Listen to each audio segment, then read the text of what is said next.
زمین کب روتی ہے؟ جب عورتیں 3 گناہ شوق سے کرتی ہیں۔ یہ گناہ کبھی مت کرنا۔ بسم اللہ الرحمن الرحیم۔ اللہ تعالیٰ نے اس دنیا میں کم و بیش 18,000 مخلوقات کو پیدا فرمایا۔ ان 18,000 مخلوقات میں سے انسان کو اشرف المخلوقات بنایا۔ فرشتے بھی اللہ تعالیٰ کی مخلوق ہیں۔ فرشتوں کو اللہ تعالیٰ نے عقل تو دی ہے لیکن نفسانی خواہشات نہیں دی۔ جانور بھی اللہ تعالیٰ کی مخلوق ہیں۔ جانوروں کو اللہ تعالیٰ نے نفسانی خواہشات دی ہیں لیکن عقل نہیں دی۔ دنیا میں واحد ایک انسان ہے جس کو اللہ تعالیٰ نے نہ صرف نفسانی خواہشات دی بلکہ عقل سلیم بھی عطا کی ہے۔ عقل سلیم عطا کر کے اللہ تعالیٰ نے انسان کو 2 راستے دے دیے، ایک راستہ شیطان کا، دوسرا راستہ رحمان کا۔ کم و بیش 18,000 مخلوقات اللہ تعالیٰ کے حکم کی پابندی کرتے ہیں، یہاں تک کہ فرشتے تو اللہ تعالیٰ کے حکم کے بغیر بھی نہیں ہلا سکتے۔ واحد ایک انسان ہے جو اللہ تعالیٰ کے حکم کا پابند نہیں۔ اللہ تعالیٰ نے انسان کو حکم کا پابند نہیں رکھا۔ وہ 2 راستے دیے ہیں، ایک راستہ جنت کا، دوسرا راستہ جہنم کا، ایک راستہ شیطان کا، دوسرا راستہ رحمان کا۔ اللہ تعالیٰ نے انسان کو جتنی عظمت دی، انسان کو جتنا مقام دیا، کسی بھی مخلوق کو اتنا مقام نہیں۔ لیکن انسان نے اس دنیا میں جو کارنامے سر انجام دیے، کسی مخلوق نے بھی وہ کارنامے سر انجام نہیں دیے۔ اللہ تعالیٰ کی تمام مخلوقات میں سے کسی بھی مخلوق زمین کو میلا نہیں کیا۔ واحد ایک انسان ہے جو اللہ کی دھرتی کے اوپر اللہ کی نافرمانیاں کر کے، گناہ کر کے زمین کو رونے پر مجبور کر دیا، زمین کو اللہ کے آگے فریاد کرنے پر مجبور کر دیا۔ حضرت لوط علیہ السلام کی قوم کا ایک آدمی جو حضرت لوط علیہ السلام کا فرمانبردار تھا، جو عبادت گزار تھا، وہ کہیں لمبے سفر کو جا رہا تھا، کڑکتی دھوپ تھی، تپتی ریت تھی، گرمی کا موسم تھا۔ جاتے جاتے راستے میں ایک درخت آئے، وہ مسافر تھوڑی دیر کے لیے درخت کی سائے کے نیچے سو گیا۔ جیسے ہی سویا، خواب کی دنیا میں اس نے دیکھا کہ زمین زار و قطار رو رہی ہے۔ زمین کے روتے ہی اس نے دیکھا، کافی کوشش کی پوچھنے کی، آخر کس چیز نے تجھے اس قدر رونے پر مجبور کر دیا؟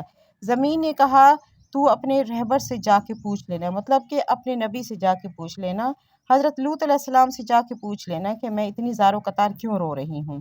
وہ شخص الٹے پاؤں حضرت لوط علیہ السلام کے پاس گیا، عرض گزار ہوا کہ میں نے خواب میں زمین کو روتے ہوئے دیکھا ہے، زمین کو تڑپتے ہوئے دیکھا ہے، زمین کو اللہ کے آگے فریاد کرتے ہوئے دیکھا ہے۔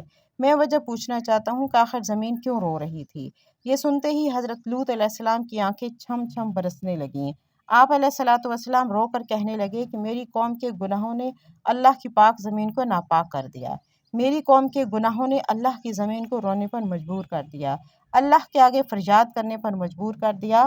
میری قوم کا ہر ایک انسان زنا کی دلدل میں پھنسا ہوا ہے، میری قوم کا ہر ایک دکھ دینے والا شخص زنا جیسے کبیرہ گناہ میں مبتلا ہے۔ جب ایک گناہ کے اوپر دوسرا گناہ، دوسرے کے اوپر تیسرا گناہ اس دھرتی کے اوپر ہوتا ہے تو زمین رو کر اللہ سے فریاد کرتی ہے اور کہتی ہے کہ اے میرے مالک، تیری مخلوق کو کیا ہو گیا ہے جو حضرت انسان بن کر اس دنیا میں آئی تھی اور کیڑوں سے بھی بدتر نکلی، انہوں نے نافرمانیاں کر کے تیری پاک زمین کو میلا کر دیا۔ حضرت شیخ عبد القادر جیلانی رحمۃ اللہ علیہ فرماتے ہیں کہ لوگوں، کیا تم جانتے ہو کہ زمین کب روتی ہے؟ زمین تب روتی ہے جب تمہارے گھر کی عورتیں 3 گناہ کرتی ہیں۔ تمہارے گھر کی عورتوں کے 3 گناہ زمین کو رونے پر مجبور کر دیتے ہیں۔ پوچھا گیا، حضرت وہ 3 خطرناک گناہ کون کون سے ہیں؟ فرمانے لگے، پہلا گناہ جو زمین کو رونے پر مجبور کر دیتا ہے وہ زنا کرنا ہے۔ جب ایک مرد ایک عورت دونوں مل کر بدکاری کرتے ہیں، زنا کرتے ہیں، زنا کرنے کے بعد جب عورت غسل کرتی ہے، پانی اس کے سر سے گزرتا ہوا جسم کے ایک بال کو چھوتا ہوا پیروں سے نیچے زمین پر جاتا ہے، تو اس وقت زمین رو کر کہتی ہے، چیخ کر کہتی ہے کہ میرے مالک، تیرے بندوں کو کیا ہو گیا؟ تو نے حضرت انسان بنا کر دنیا میں بھیجا تھا، یہ نادان تو کیڑوں سے بھی بدتر نکلے۔ فرمایا، گٹر میں پلنے والی کیڑے میں اتنی بدبو نہیں ہوتی جتنی بدبو زمین کو زانی عورت اور زانی مرد کے اندر سے آتی ہے۔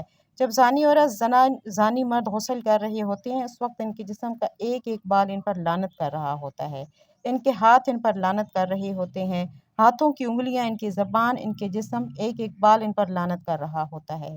ایک روایت میں ہے کہ شب معراج میں رسول اللہ صلی اللہ علیہ وسلم کا ایسی قوم پر گزر ہوا جن کے سامنے ایک ہانڈی میں پکا ہوا گوشت اور ایک ہانڈی میں کچا اور سڑا ہوا گوشت رکھا ہوا تھا۔ یہ لوگ سڑا ہوا گوشت کھا رہے ہیں اور پکا ہوا گوشت نہیں کھاتے۔ آپ صلی اللہ علیہ وآلہ وسلم نے دریافت کیا کہ یہ کون لوگ ہیں؟ جبرائیل امین علیہ السلام نے کہا، یہ آپ صلی اللہ علیہ وسلم کا امت کا وہ شخص ہے جس کے پاس حلال اور طیب عورت موجود ہے مگر وہ ایک زانی عورت کے ساتھ زنا کرتا ہے۔ حضور صلی اللہ علیہ وسلم ارشاد فرماتے ہیں کہ یعنی ضرور میری امت میں کچھ لوگ ایسے ہی ہونے والے ہیں کہ حلال ٹھہرائے گئے عورت کی شانک یعنی زنا اور ریشمی کپڑوں اور شراب اور جوا کو فرمایا۔ عورت کا دوسرا گناہ جو زمین کو رونے پر مجبور کر دیتا ہے وہ ہے شوہر کی غیر موجودگی میں شوہر کی اجازت کے بغیر جو عورت گھر سے قدم اٹھا کر باہر رکھتی ہے، وہ قدم جب باہر کی طرف نکلتا ہے اس وقت دھرتی رو کر کہتی ہے، زمین چیخ کر کہتی ہے، او ناداں عورت، کاش کہ تو جان لیتی کہ شوہر کی فرمانبرداری کا مقام کیا ہوتا ہے، کاش کہ تو جان لیتی کہ شوہر کی اجازت کے بغیر، شوہر کی غیر موجودگی میں گھر سے باہر نکلنے کی سزا کتنی ہے۔ تو گھر میں مر جاتی، مٹ جاتی، لیکن شوہر کی اجازت کے بغیر اپنا قدم دروازے سے باہر نہ رکھتی۔ بیوی کا شوہر کی اجازت کے بغیر گھر سے باہر نکلنا حرام ہے، بس اگر وہ شوہر کی اجازت اور بغیر کسی شرعی عذر کے گھر سے نکلتی ہے تو نافرمان کہلائے گی۔ شوہر کی اجازت کے بغیر حتیٰ کہ اس کے منع کرنے کے باوجود تمام شرعی طور پر جائز کاموں کا انجام دینا حرام نہیں، جیسے مقدس زیارات کے لیے گھر والوں سے ملاقات یا پھر حصول علم کے لیے شوہر کی اجازت کے بغیر گھر سے نکلنا، مگر اس صورت میں کہ جب یہ چیز شوہر کے شرعی حق میں رکاوٹ بن جائے۔ فرمایا عورت کا تیسرا گناہ جو زمین کو رونے پر مجبور کر دیتا ہے وہ ہے پاؤں میں گھنگرو باندھ کے غیر محرم مردوں کے سامنے ناچنا، معاشرے میں بے حیائی پھیلانا، بے غیرتی پھیلانا، بے غیرتی کی طرف قدم اٹھانا، بے حیائی کی طرف قدم اٹھانا، گانا بجانا شریعت میں حرام ہے۔ قرآن کریم میں ہے کہ جس کا ترجمہ یہ ہے کہ اور بعض لوگ ایسے بھی ہیں جو ان باتوں کے خریدار بنتے ہیں جو اللہ سے غافل کرنے والے ہیں، تاکہ اللہ کی یاد سے بے سمجھے گمراہ کرے اور اس کی ہنسی اڑائے۔ ایسے لوگوں کے لیے ذلت کا عذاب ہے۔ حضرت جابر رضی اللہ تعالیٰ عنہ سے روایت ہے کہ رسول اللہ صلی اللہ علیہ وسلم نے ارشاد فرمایا، ناچ گانا دل میں منافقت کو اس طرح پیدا کرتا ہے جیسے پانی کھیتی کو اگاتا ہے۔ فرمایا یہ تین ایسے بدترین گناہ ہیں جو دھرتی کو ناپاک زمین کو رونے پر مجبور کر دیتے ہیں۔ اللہ پاک ہم بہتر عمل کرنے کی توفیق عطا فرمائے، ہمیں نیکوکاروں میں شامل کرے۔ ناظرین کمنٹ باکس میں اللہ تعالیٰ کے 99 ناموں میں سے ایک نام ضرور ٹائپ کریں۔ ویڈیو اچھی لگی تو ویڈیو کو لائک کریں، شیئر کریں، چینل کو سبسکرائب کریں۔ اگلی ویڈیو تک اجازت دیجیے، خدا حافظ۔